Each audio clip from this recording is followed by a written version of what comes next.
You know that feeling, right? When you find yourself replaying some argument from yesterday or, that embarrassing thing you did last year. We all do it. We get stuck watching these painful movies in our heads. So in this explainer, we're going to dig into why we do it, how it's actually hurting us, and, most importantly, how to finally grab the remote and hit stop. Yeah? Does this look familiar? You're just trying to get through your day, and boom.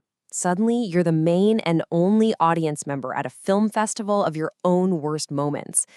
Or maybe it's your biggest fears, playing on a loop that just will not end. It's a ridiculously common experience, and we're about to unpack it. All right, so here's the best way to think about this. Imagine you are the writer, the director, and the star of every movie that plays inside your head. The problem really starts when you keep casting yourself in these really painful mental dramas. This whole thing actually has a name. It's called negative visualization. And here's the crazy part. It's supposed to be a tool that helps us. I know, right? Our brain thinks it's doing us a favor, problem solving or getting us ready for the worst case scenario. But when it turns into this constant, seductive habit, it does the exact opposite of protecting us. It just makes us feel awful. So it turns out these painful little movies we direct for ourselves, they tend to fall into three very distinct and very unhelpful genres.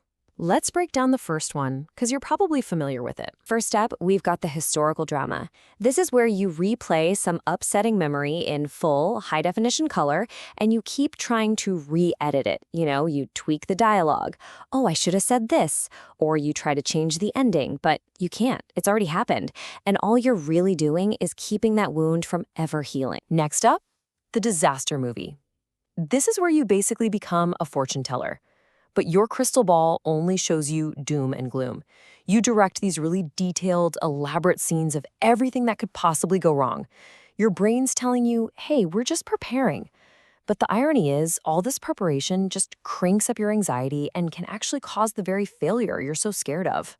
And finally, we've got the fantasy genre. Now, this one's tricky. It can feel kind of nice, escaping to an imaginary world where everything's better. But there's a dark side. A lot of the time, these fantasies are all about finally confronting someone, winning that argument, or just replaying old grievances. It's a super seductive time suck that keeps you on an emotional roller coaster and honestly stops you from living your actual life. So, okay, we're directing all these movies, but what's the real cost? What's the damage? Let's look at the critical reviews of this habit, and trust me, they are not good. This is not just some harmless quirk. These mental movies, they have real-world consequences. Seriously, they kick off stress hormones like cortisol. They tank your mood. They absolutely crush your confidence, and they can lead to some seriously self-defeating behavior.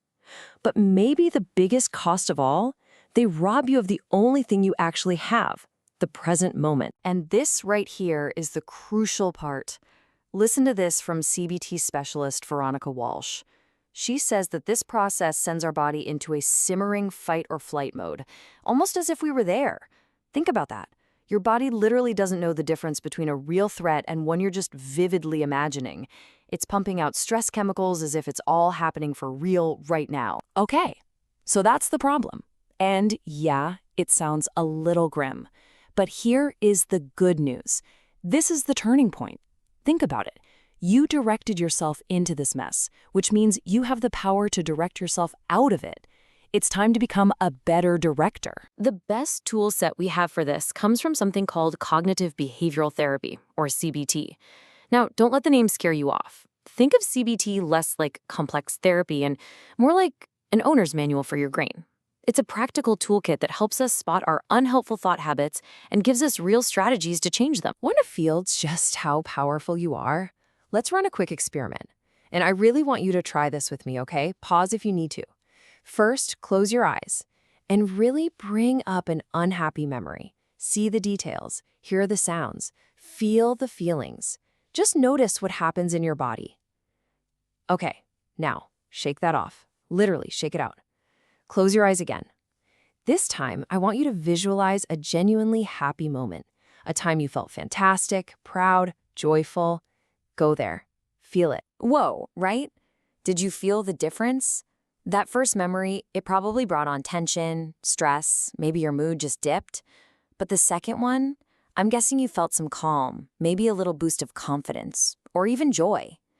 This is so important.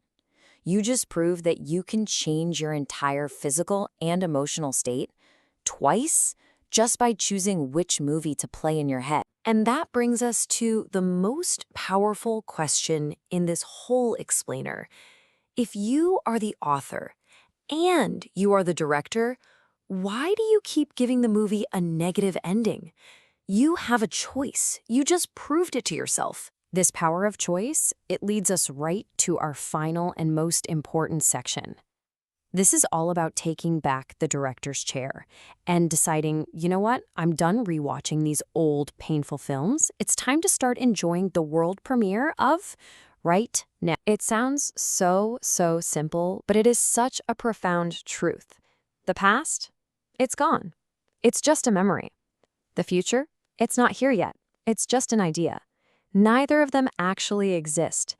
The only place life is really, truly happening is right here, in this present moment. If you're always stuck mourning yesterday or worrying about tomorrow, you never actually get to live your today. And hey, this isn't some new age idea. This is ancient wisdom. The Buddha is said to have taught that the secret of health for both your mind and your body isn't to get stuck on the past or freak out about the future, but to live in the present moment wisely and earnestly. The philosopher Ralph Waldo Emerson hit on the same truth from a different angle. He said that a person can't be truly happy or strong until they learn to live in the present, above time. I love that phrase, above time. Not being pulled back into the past or yanked forward into the future. So what's the game plan? What do you actually do? It boils down to this. First, just get good at noticing. Become aware of the movies you're playing. Then, when you catch a painful one starting up, you make a conscious choice to stop it. Just say nope. Then deliberately think of something else, like that happy memory we practiced with. Or even better, deliberately do something else. Get up, walk outside, put on some music, engage with the real world. You do this over and over and you will break the habit. And you will start living your one real, actual life. So, I'll leave you with this final thought. You're the director. You have the script, you've got the camera, you control the final cut. The credits are about to roll here, and your day is just beginning. So, what movie are you going to choose to direct today?